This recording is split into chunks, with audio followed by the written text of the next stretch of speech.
Om Swastiastu.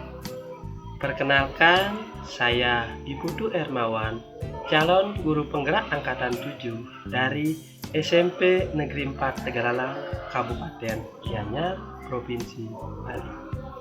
Nah, pada video kesempatan kali ini saya akan menyajikan tentang koneksi antar materi, kesimpulan dan refleksi pemikiran Ki Hajar Dewantara.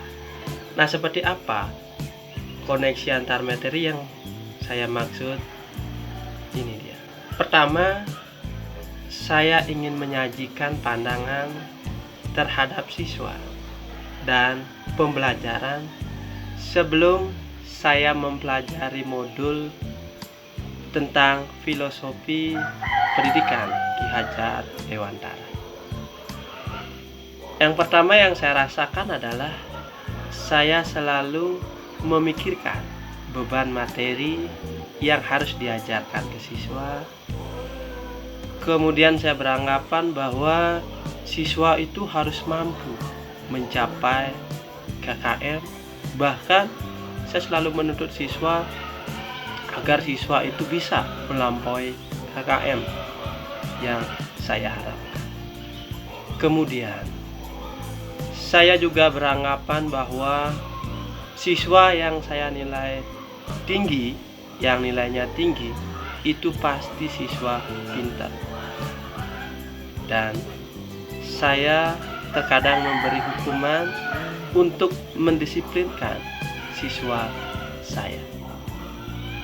Dan saya juga kurang mampu memperhatikan latar belakang siswa serta minat dan bakat. Dan terkadang saya juga memandang bahwa hasil akhir itu adalah segala, sehingga jarang melakukan refleksi terhadap pembelajaran. Akan tetapi hal lain saya rasakan setelah saya mempelajari filosofi pendidikan Ki Hajar Dewantara. Adapun hal-hal lain yang saya dapatkan dari sana adalah bahwa ternyata pendidikan itu adalah proses menuntun segala kodrat anak sehingga anak merasa nyaman dan bahagia di dalam pembelajaran yang saya lakukan. Kemudian ternyata pendidikan anak itu dipengaruhi oleh kodrat alam dan kodrat zaman. Jadi sebagai pendidik, ternyata saya harus mampu mengoptimalkan kodrat tersebut. Dan ternyata kodrat anak adalah bermain. Sehingga di dalam proses bermain, maka budi pekerti anak itu akan tumbuh dan berkembang. Kemudian setelah saya mempelajari modul itu pula, saya baru sadar bahwa peran pendidik itu harus mampu berhamba kepada anak. Yang saya maksud di sini adalah kita harus mampu memposisikan diri di dekat siswa tersebut. Dan anak itu tidak boleh ibarat sebagai kertas kosong. Ternyata di dalam pendidikan, seorang pendidik itu ibarat petani dan tukang kebun. Artinya apa? Jadi kita harus mampu, seorang petani itu harus merawat kebun. Dan dalam hal ini bagaimana kita menyayangi anak sesuai dengan perilaku dalam kehidupan sehari-hari. Setelah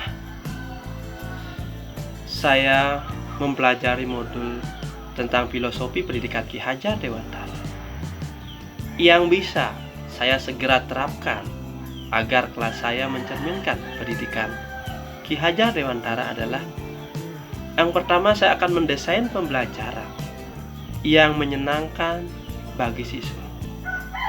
Nah, ini artinya saya harus mampu membuat pembelajaran sehingga pembelajaran itu berpusat pada siswa saya sendiri.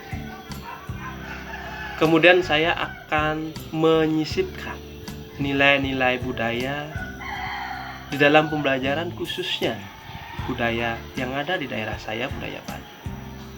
Yang ketiga, saya akan melayani anak dengan hati sehingga anak merasa nyaman di dalam proses pembelajaran. Dan yang terakhir, saya akan selalu berusaha menciptakan permainan yang menarik dalam setiap pembelajaran yang saya laksanakan di kelas. Baik Bapak Ibu, demikianlah yang bisa saya sampaikan di dalam koneksi antar materi ini. Salam guru hebat. Saya tutup dengan mengaturkan Paramo Santi. Om Santi, Santi, Santi.